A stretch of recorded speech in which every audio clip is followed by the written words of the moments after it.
भक्तगण, आज हम आपको एक कथा का श्रवण करा रहे हूँ जो सुनने मात्र से आपके जीवन में सुख संपत्ति और धन की वर्षा होगी। तो चलिए कथा को प्रारंभ करते हैं। भगवान शिव माता पार्वती से कहते हैं, एक वचन बोलना और 10 जगहों पर चुप रहना, गरीबी दूर हो जाएगी। फिर माता पार्वती कहती है, हे देवों के देव महादेव, यह कैसे संभव है? फिर भगवान शिव कहते हैं, हे देवी, आज मैं एक साधु रूप में पृथ्वी लोक पर जा रहा हूँ अपने भक्त नंदू को बताने के लिए कि एक वचन बोलोगे और 10 जगहों पर चुप रहोगे तो गरीबी दूर हो जाएगी। अगर आप यह कहानी सुन रहे हैं तो पूरा सुनिए, इस कथा को आधा अधूरा छोड़कर जाने की गलती मत करिएगा, क्योंकि इस पवित्र कथा को पूरा सुनने से मन चाहा फल की प्राप्ति होगी। इसलिए इस कथा को पूरा सुने। आप शिव भक्त हैं तो भोलेनाथ का अनादर ना करें, इसीलिए हे देवी इस कथा को ध्यान से सुने। एक शहर में नंदू नामक एक चोर रहता था। एक रात चोरी करने की नियत से वह घर से बाहर निकला। कुछ दूर चलने के बाद नंदू ने देखा कि कोई उसकी ओर आ रहा है। इस पर वह एक दीवार के पीछे छिप गया। जब भगवान शिव एक साधु के रूप में नंदू के पास पहुंचा और पूछा, अरे भाई, तुम कौन हो और मुझे देखकर तुम क्यों छिप रहे हो? जब वह चोर बाहर निकलकर देखा तो उसने एक साधु को पाया जो भगवान शिव थे। चोर ने फौरन साधु को प्रणाम किया। भगवान शिव जो साधु रूप में थे, उन्होंने उसे आशीर्वाद दिया और पूछा कि तुम कौन हो और मुझे देखकर क्यों छिप रहे थे? चोर ने सच बोलते हुए कहा, मैं एक चोर हूँ और चोरी करने की नियत से घर से निकला हूँ। फिर भगवान शिव साधु के रूप में कहते हैं, तुम ऐसा काम क्यों करते हो जिसके लिए तुम्हें लोगों से छिपना पड़ता है? चोर जिसका नाम नंदू था ने कहा, महात्मा, चोरी मेरे परिवार का पुराना पेशा है। मेरे पिता और दादा भी यही काम करते थे। मैं भी चोरी करके ही अपने परिवार का भरण पोषण करता हूँ। मुझे कोई और काम नहीं आता और ना ही मेरे पास इतने पैसे हैं कि मैं अपना कोई व्यापार शुरू कर सकूं। फिर भगवान शिव साधु रूप में कहते हैं, ठीक है, पर क्या तुम मेरी एक शर्त मानोगे? वह चोर पहले ही साधु की उपस्थिति से प्रभावित था। उसने फौरन साधु से कहा, मैं हर बात मानने को तैयार हूँ सिवाय चोरी के। फिर भगवान शिव साधु रूप में कहते हैं, पहले तुम वादा करो कि तुम मेरी बात मानोगे। जब चोर ने वादा किया तो फिर भगवान शिव साधु रूप में कहते हैं, चोरी करो अगर करनी है, पर एक बात मानो, आज से जीवन में कभी झूठ मत बोलना। यह कहकर साधु आगे बढ़ गए और चोर चोरी करने निकल पड़ा। थोड़ी दूर जाने पर उसे रास्ते में एक व्यक्ति मिला जो नगर के राजा प्रताप सिंह थे, जो अपनी प्रजा का हाल जानने के लिए भेष बदलकर रात में घूम रहे थे। राजा ने जब चोर को डोट देखा तो पूछा, अरे भाई, कौन हो तुम और इतनी रात को यहाँ क्या कर रहे हो? चोर ने सन्यासी की बात याद की और सोचा कि अब झूठ नहीं बोलना है। उसने राजा से कहा, मैं चोर हूँ और चोरी करने की नियत से निकला हूँ। राजा प्रताप सिंह बोले, अरे दोस्त, तुम मजाक क्यों कर रहे हो? असलियत में कौन हो तुम? चोर ने जवाब दिया, दोस्त, मैं सच कह रहा हूँ। मैं वास्तव में चोर हूँ और चोरी करने जा रहा हूँ। जब राजा को विश्वास हो गया कि वह सच में चोर है तो उन्होंने कहा, मैं भी चोरी करता हूँ, पर मैं इस काम में नया हूँ। मैंने हाल ही में चोरी करना सीखा है। क्या हम दोनों मिलकर चोरी करें और जो भी माल मिले उसे आधा आधा बांट ले? जब वे दोनों आगे बढ़े तो राजा ने सुझाव दिया, दोस्त, अगर तुम चाहो तो हम राजमहल में चोरी कर सकते हैं।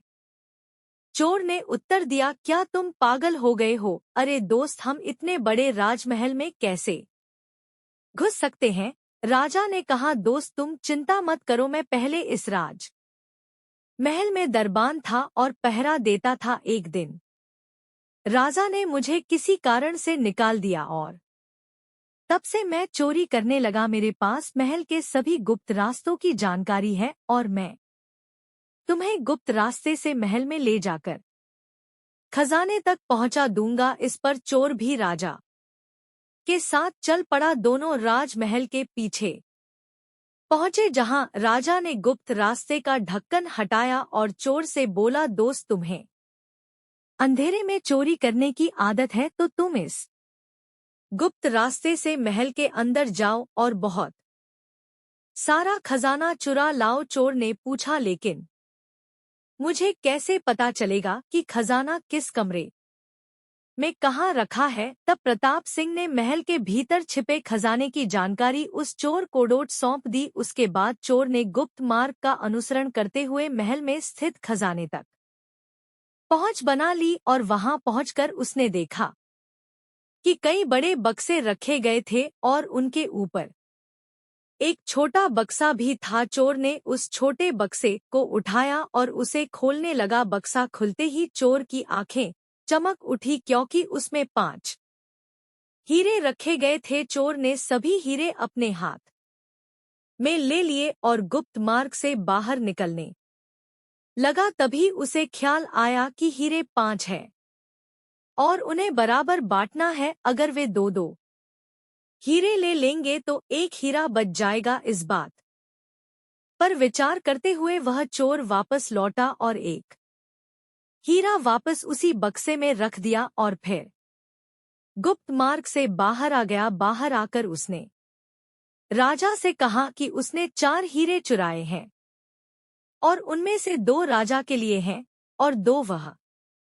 खुद रख लेगा। यह कहते हुए चोर ने राजा को 2 हीरे सौंपे और वहां से निकल गया। राजा ने सोचा कि बक्से में 5 हीरे होने चाहिए थे और चोर ने 4 हीरे लाए हैं, इसे जांचना चाहिए। इसके बाद राजा गुप्त मार्ग से उस कमरे में गए जहां बक्सा रखा था और जब उन्होंने बक्सा खोला तो उसमें सिर्फ एक हीरा मिला। राजा बहुत हैरान हुए। राजा सोचने लगे कि यह कैसा चोर है जो चोरी करता है लेकिन सच भी बोलता है। फिर राजा ने खजाने का दरवाजा खुला छोड़ दिया और चुपचाप अपने महल में जाकर सो गए। सुबह होते ही महल में हलचल मच गई कि राजमहल में चोरी हो गई है। राजा प्रताप सिंह ने अपने मंत्री को बुलाकर कहा कि पता लगाओ कि महल के खजाने में क्या क्या चोरी हुई है और महल के अंदर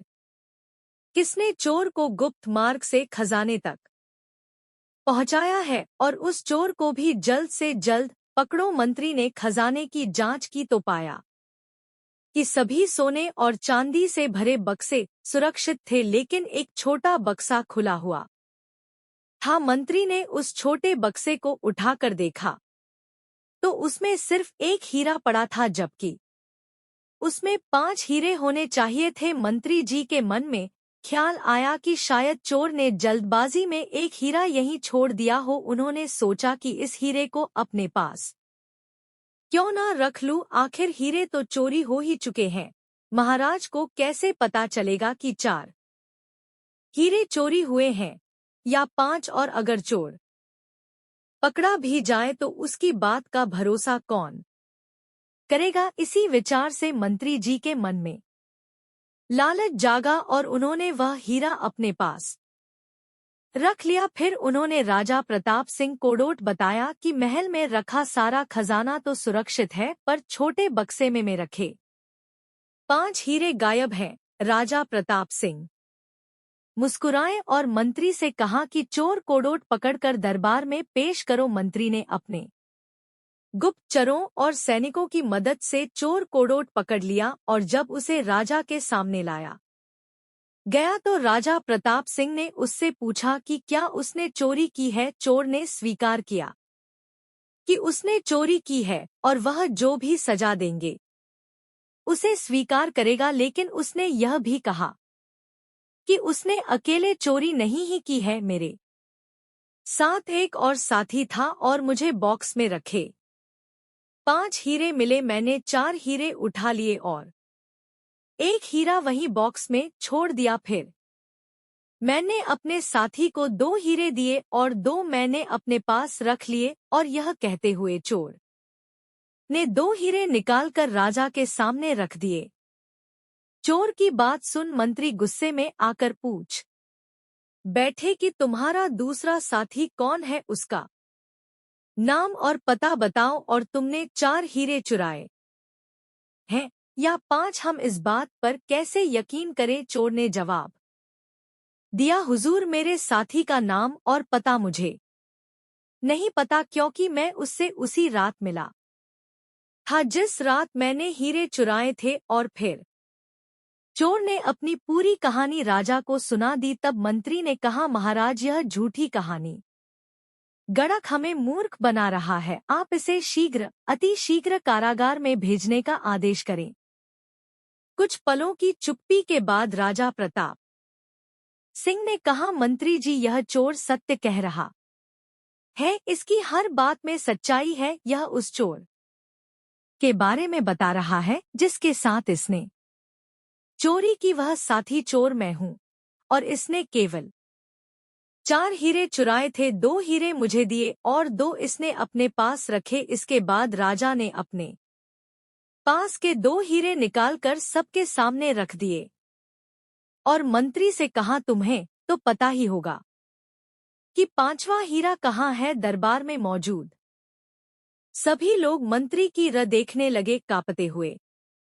मंत्री ने अपनी जेब से एक हीरा निकाला और राजा के सामने रख दिया। राजा ने तत्काल सिपाहियों को आदेश दिया कि मंत्री को पकड़ लो और जेल में डाल दो। आदेश देने के बाद मंत्री को जेल में डाल दिया गया। और फिर राजा ने चोर से पूछा, भाई, तुम चोरी भी करते हो और सच भी बोलते हो, इसका रहस्य क्या है?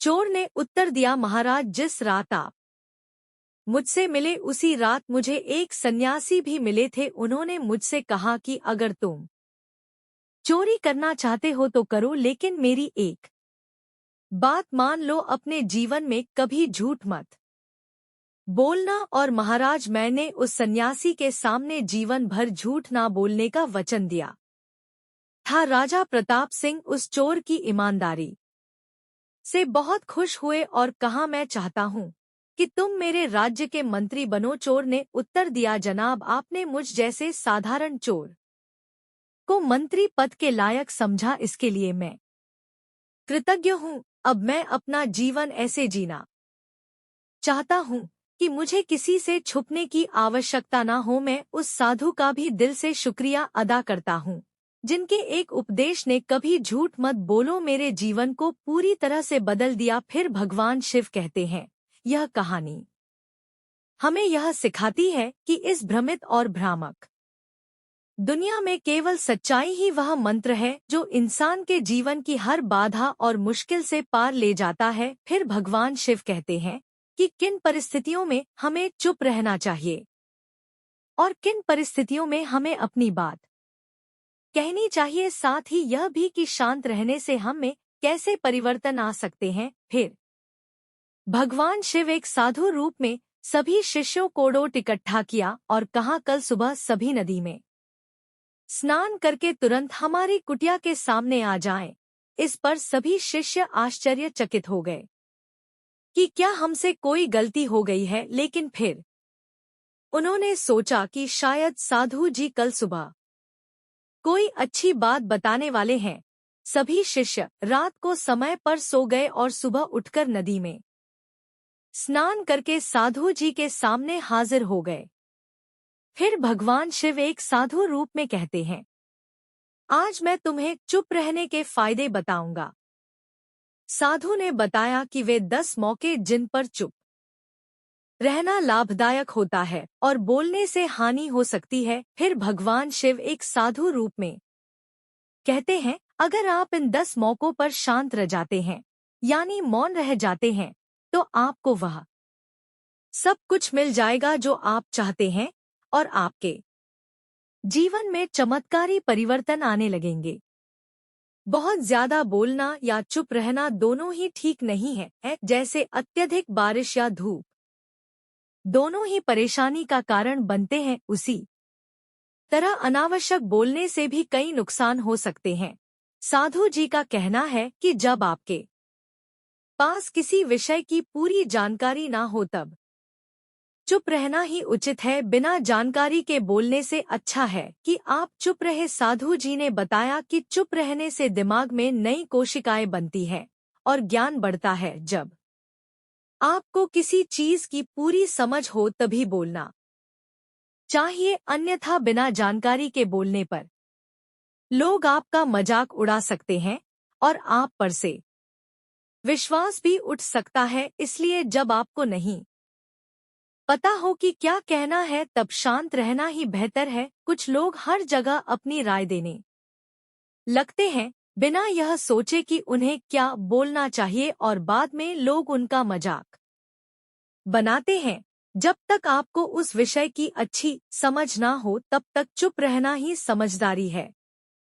साधु जी का यह भी कहना है कि अगर आपके शब्द किसी को मानसिक ठेस पहुंचा रहे हो तो उस स्थिति में भी चुप रहना चाहिए। किसी कमजोर व्यक्ति के बारे में बुरा बोलकर आप महान नहीं बन सकते। आप जब किसी कमजोर का सहारा बनते हैं तो यह एक महान कार्य होता है। कई बार देखा गया है कि लोग अपने से छोटे या कमजोर व्यक्तियों को नीचा दिखाते हैं, भले ही वह व्यक्ति आपसे कद में छोटा हो और आपका कुछ ना बोले, लेकिन इससे आप उसकी नजरों में गिरते जाएंगे। कभी ऐसा भी हो सकता है कि वह व्यक्ति कल को आपसे पद में बड़ा हो जाए। अगर वह पद में बड़ा हो गया तो आपका आज का व्यवहार भविष्य में उसके व्यवहार को प्रभावित कर सकता है। किसी को नीचा दिखाकर आप बड़े नहीं बन सकते। अगर आपको वास्तव में बड़ा बनना है तो आपको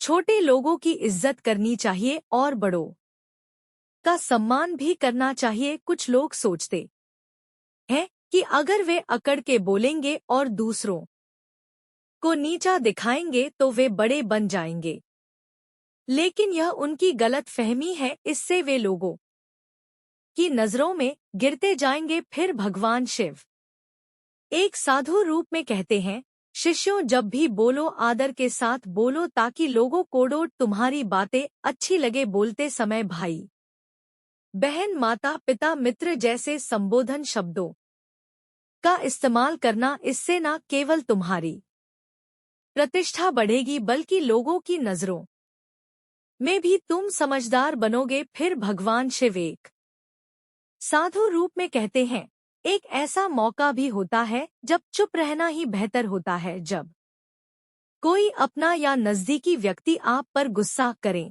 या आपका अपमान करे तो उस समय आपको चुप रहना चाहिए ताकि उनका गुस्सा शांत हो जाए। अगर आप सही है तो बिना माफी मांगे चुपचाप सही समय का इंतजार करें। वह खुद ही आपसे माफी मांग लेगा जब उसे अपनी भूल का एहसास होगा। साधु कहते हैं कि अगर कोई आप पर गुस्सा कर रहा है और आप शांत हैं तो यह सम्मान की बात है और इससे कोई छोटा या बड़ा नहीं होता। अगर आपको गुस्सा आ रहा है तो या तो वहां से बिना किसी का अनादर किए चले जाएं या फिर चुप रह। गुस्सा करने से रिश्ते खराब होते हैं और गुस्सा करने वाले का ही नुकसान होता है। एक कहानी है कि एक सांप जंगल से भागकर एक राजा के घर में घुस गया। जब लोगों ने उसे छेड़ा तो वह गुस्से में आकर एक तलवार को जकड़ लगा और धीरे धीरे उसका शरीर कट गया। इसी तरह हमारा गुस्सा भी हमें अंदर ही अंदर काटता रहता है। गुस्सा ध्यान और समझदारी से कम होता है। यदि आप हर दिन ध्यान लगाते हैं तो आपका क्रोध आपके वश में रहेगा। साधु जी कहते हैं कि नियमित ध्यान से वे हार्मोन क्रोध को बढ़ाते हैं, वे भी आपके नियंत्रण में रहेंगे और आपका शरीर क्रोध पर आसानी से काबू पा लेगा। लेकिन यह भी एक तरीका है कि जब भी आपको क्रोध आए तो आप यह सोचने की कोशिश करें कि क्या आपका क्रोध उचित है या नहीं, क्या उस स्थिति में बोलना चाहिए या नहीं। जब आप इसका मूल्यांकन कर लेंगे तो आपको स्वयं समझ आ जाएगा कि क्रोध करना चाहिए या नहीं। अगर फिर भी क्रोध आता है तो उस स्थान से हटने की कोशिश करें, वहां से दूर चले जाएं। समय के साथ आपका मन शांत हो जाएगा। साधु जी ने यह भी कहा कि ऐसे मौके पर जहां आपका कोई संबंध नहीं है, वहां चुप रहना चाहिए। अगर किसी मुद्दे से आपका कोई संबंध नहीं है तो वहां आपका चुप रहना उचित है। बिना किसी कारण के दूसरों के मामलों में बोलने से आपका ही नुकसान होगा। इसलिए दो लोगों के बीच हो रहे विवाद में जल्दी से अपनी राय ना दे। यदि सामने वाला आपको अपना झगड़ा सुलझाने के लिए बुला रहा है तो ही आप वहां जाएं। किसी की निजी जिंदगी में बिना बुलाए दखल ना दे। कुछ लोग बेवजह दूसरों के झगड़ों में कूद जाते हैं ताकि अपने विवाद को शांत कर सके। इससे उनकी प्रतिष्ठा पर लोग सवाल उठाने लगते हैं। साधु जी का कहना है कि ऐसे 5 मौके होते हैं जब इंसान को बड़ी समझदारी से चुप रहना चाहिए, और यह उनमें से एक है। आपके बोले गए शब्द किसी दोस्त को नुकसान ना पहुंचाएं। अगर आपकी बातें किसी के परिवार या दोस्तों की इज्जत को ठेस पहुंचा रही है तो बेहतर है कि आप चुप रह। किसी के परिवार या दोस्तों के बारे में बुरा बोलकर आप खुद बुरे बन जाएंगे। जो बात आसानी से सुलझ सकती है उसे अपने शब्दों से और बड़ा ना बनाएं। बिना चिल्लाए बात करने की कोशिश करते रहें। अगर आप बिना चिल्लाए बात नहीं कर सकते तो चुप रहना ही आपके लिए अच्छा है। चिल्लाने से आपके व्यवहार का पता चलता है। ज्यादा बोलने से अक्सर स्थिति बिगड़ जाती है। कई बार रिश्ते भी ज्यादा तेज आवाज में बोलने की वजह से टूट जाते हैं। इसलिए अपनी आवाज में मिठास लाएं।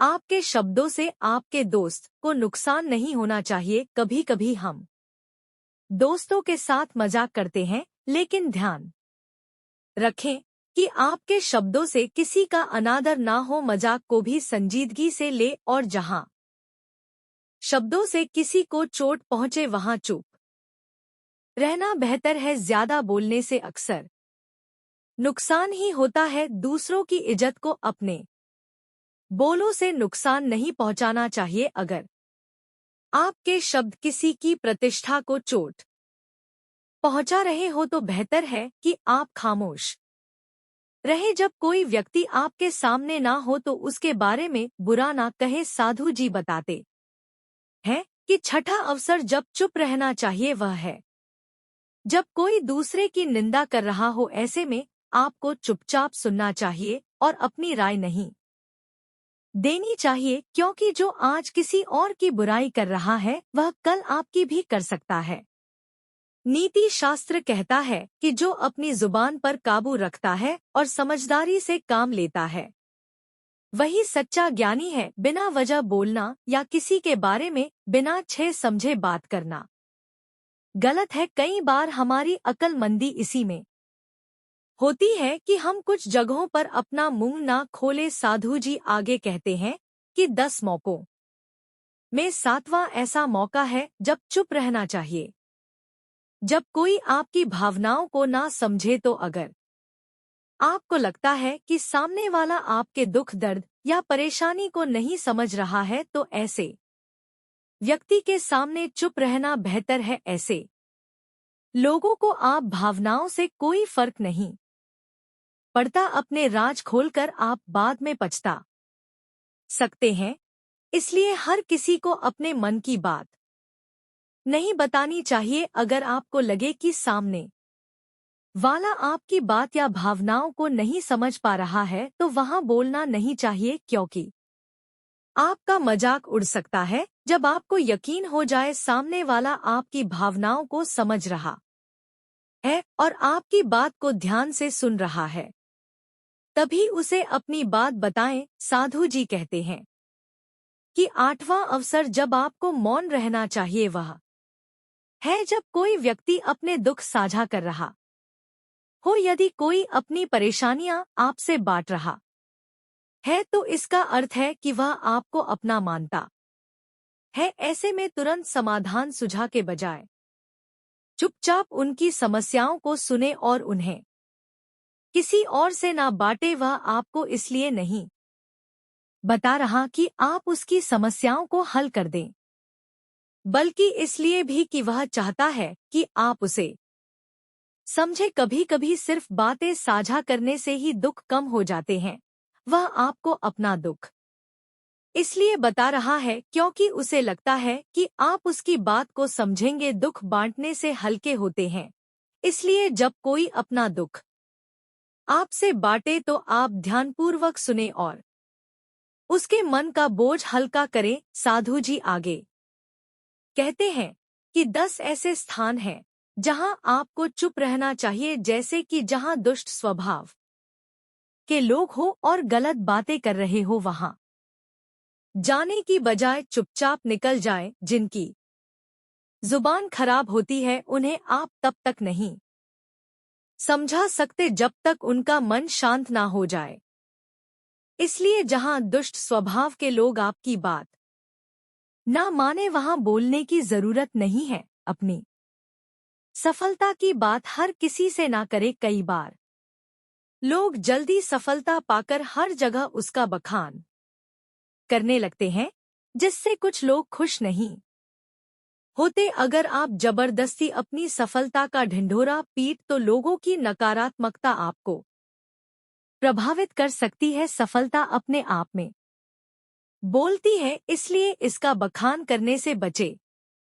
इतना कहकर भगवान शिव एक साधु रूप में इस कथा को समाप्त करते हैं। इस वीडियो को बोलते समय कोई त्रुटि हो तो मैं क्षमा चाहती हूँ। उम्मीद है आप सभी को यह वीडियो अच्छी लगी होगी। अगर आप शिव के सच्चे भक्त हैं तो चैनल को सब्सक्राइब और वीडियो को लाइक करके कमेंट में हर हर महादेव लिख दीजिए।